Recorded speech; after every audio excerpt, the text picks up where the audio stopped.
Hi friends, నేను miss వచ్చాను. ఈరోజు నేను బంగాళాదుంప పులుసు అండి, పొటాటో పులుసు చేసి చూశాను. మేమైతే ఇలా చేసుకుంటాం. మీరు ఎలా చేసుకుంటారో కామెంట్ సెక్షన్లో పెట్టండి. మేము శనగపప్పు నానబెట్టి ఒక స్పూన్ శనగపప్పు ఉడకబెట్టేసుకొని పక్కన పెట్టేసుకోవాలండి. ఒక ఉల్లిపాయ, కారం, టేస్ట్కి తగ్గ సాల్టు, అందులోనే కొద్దిగా చింతపండు అండి. నిమ్మకాయ కాకుండా నిమ్మకాయ తక్కువ, అంటే నేను చేసి కూరకి ఇది సరిపోతుంది. చిన్న స్పూన్, అంటే ఈ స్పూన్తో నిండుగా చింతపండు అనుకోండి, నానబెట్టిన చింతపండు వేసుకొని ఇలా మిక్సీ చేసుకోండి. అందులోనే పసుపు వేసుకొని మిక్సీ చేసుకోండి. తాలింపు మినపప్పు, జీలకర్ర, ఆవాలు వేసుకోండి. ఒక ఎండుమిర్చి, కరివేపాకు వేసుకొని వేయించేసుకోండి. అందులోనే ఇది ఏంటంటే అల్లం వెల్లుల్లి పేస్ట్ వేసుకొని వేయించేసుకోండి. అందులోనే మనం చేసిన ఉల్లికారం ముద్ద ఉంది కదండి, ఆ ఉల్లికారం ముద్ద కూడా వేసుకొని ఒకసారి ఇలాగ వేయించేసుకోండి. వేగాక అందులోనే బంగాళాదుంప, నేను 3 బంగాళాదుంపలు తీసుకున్నానండి. చిన్న సైజు ఉడకబెట్టినవి అయ్యని, ఉడకబెట్టిన శనగపప్పు, ఉడకబెట్టిన బంగాళాదుంప వేసుకొని ముక్కల్లా కోసుకొని, ఇలా పెద్ద ముక్కల్లా కోసుకొని ఒకసారి అది కూడా వేయించేసుకొని అందులోనే మనం ములిగిన వరకు నీళ్లు వేసుకోండి. అంటే కూర ములిగిన వరకు వేసుకోండి నీళ్ళు, ఎందుకంటే మనకు పులుసులా కావాలి. అందుకు వేసుకుంటే టేస్ట్ చాలా బాగుంటుంది. ఇది ఉడికి కొలిది చిక్కబడుతుందండి మనకి కూర. ఇవి మనకి బంగాళాదుంపలు ఉడికిపోయి ఉన్నాయనుకోండి, బంగాళాదుంప శనగపప్పు 5 నిమిషాల్లో అయిపోతాయి, 10 నిమిషాల్లో అయిపోయే కూర ఇవి.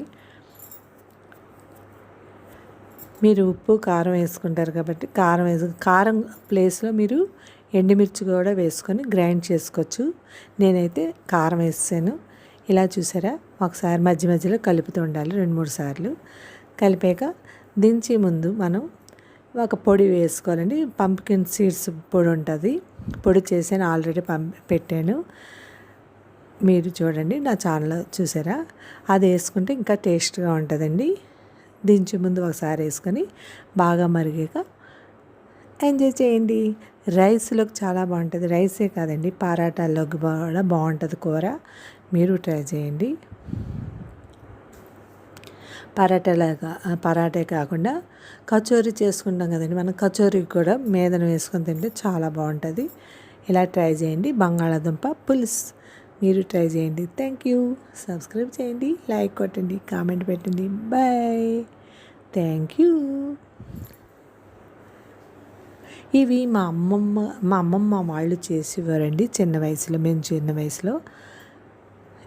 ఇప్పుడు ఇలాగ ఎవరు చేసుకోవటం లేదు, అందరూ మసాలాలు వేసుకుంటున్నారు. మసాలాలు చాలా తినకూడదని అంటున్నారు. మనకి అంటే బ్రీతింగ్ సమస్యలు, జీర్ణ సమస్యలు అన్నీ వస్తాయని అంటున్నారు.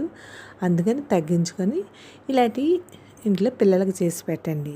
హెల్తీగా ఉంటారు, పిల్లలు హెల్తీగా ఉంటారు, పిల్లలు హెల్తీగా ఉంటే మనం హెల్తీగా ఉంటాం. అంతే కదండి. Thank you. బాయ్. మనం హెల్తీగా ఉంటే చుట్టుపక్కల హెల్తీగా ఉంటారు. Thank you. బాయ్. సబ్స్క్రైబ్ చేయండి, లైక్ కొట్టండి, కామెంట్ పెట్టండి. బాయ్. Thank you.